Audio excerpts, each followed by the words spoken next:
1985 gave us Fright Night, Demons, and Day of the Dead. You know, actual movies. But somebody got a camcorder for the birthday, and now I gotta sit through Blood Cult, a horror detective movie starring your grandpa. Easily the worst horror film of 1985.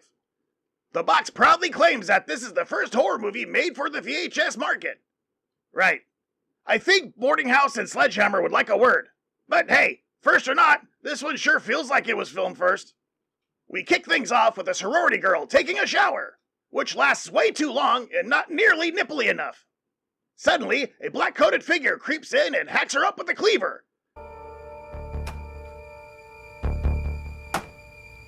Her arm gets cut off and the weird gold medallion with a dog's head is left behind. And now we meet our lead, Sheriff Ron. It was after the second body was found that I personally took over the investigation of the sorority house murders. No, I'm not joking. He's the hero of the movie. A man so passive, he makes Matlock look like John Wick. He's less concerned about a string of mutilated women than he is about his re-election campaign. I was in the midst of an election campaign for the Senate, and unless I produced a suspect soon, I knew my campaign would sink.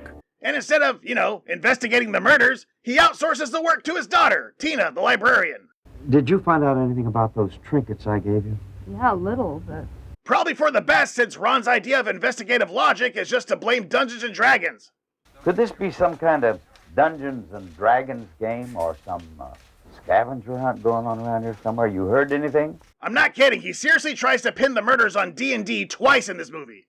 Like the killer's out there throwing dice and stabbing virgins for XP. I know D&D. Todd runs a game in the basement. Monopoly is a more evil game than Dungeons and Dragons. Definitely more cutthroat. And I know there was that whole satanic panic about D&D for a minute in the 80s, but imagine blaming horrible crimes on a game.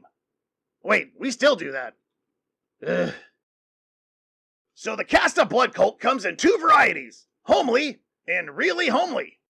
Everyone looks like they just came to the set from a chili cook-off. I'm not trying to be mean, but I guess it's happening anyway. Also, the daughter needs help with her makeup. So, maybe it's Maybelline and her goober boyfriend Joel take up the case. Joel looks like the understudy for an educational film about stranger danger. Up next, truly one of the dumbest scenes in all of horror history. A woman goes through a school lunch line, and we see all of it. Tray selection, food scooping. I thought I was back in high school for a minute. And then she finds a severed finger in the salad.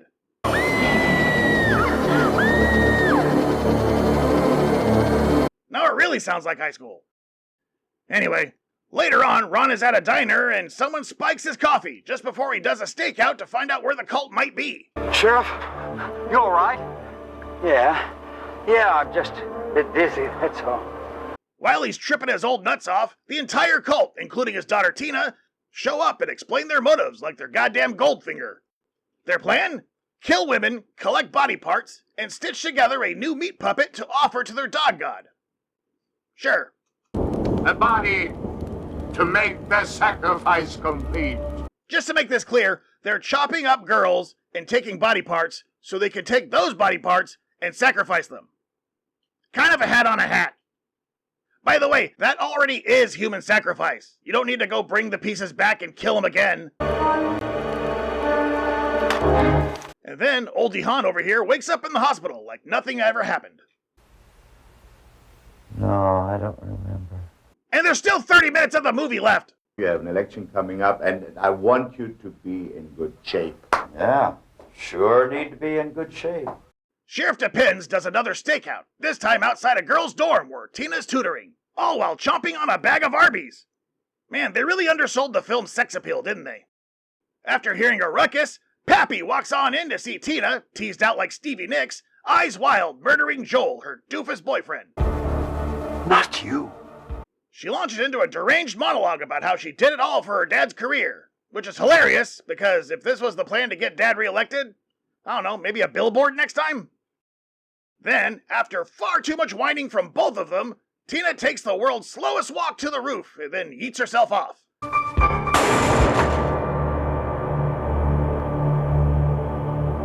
And that's the big finale. But when the camera zooms in, we see that the daughter has opened her eyes. And then we go to credits. Why? Blood Cult fails on every level. The plot is nonsense, the acting is comatose, and the dialogue sounds like it was written 5 minutes before shooting. The killer walks right in, kills a young girl, takes part of her body and leaves, teasing us with a coin he leaves on each body. That's weird. The cult makes no sense, and their motive is laughable. And the whole movie sounds like the cast is sedated. That's weird. No, I'm not all bad news. There's good things too. Let's see. Well, for VHS, it's not horrible looking. Though it does do that weird fisheye lens thing seemingly at random. Well, that's the worst horror film of 1985. As for 1986... Wait, was that on film? Is this not VHS? Things are coming up lumpy. Is there a gas station around here where I could get some gas? Oh no.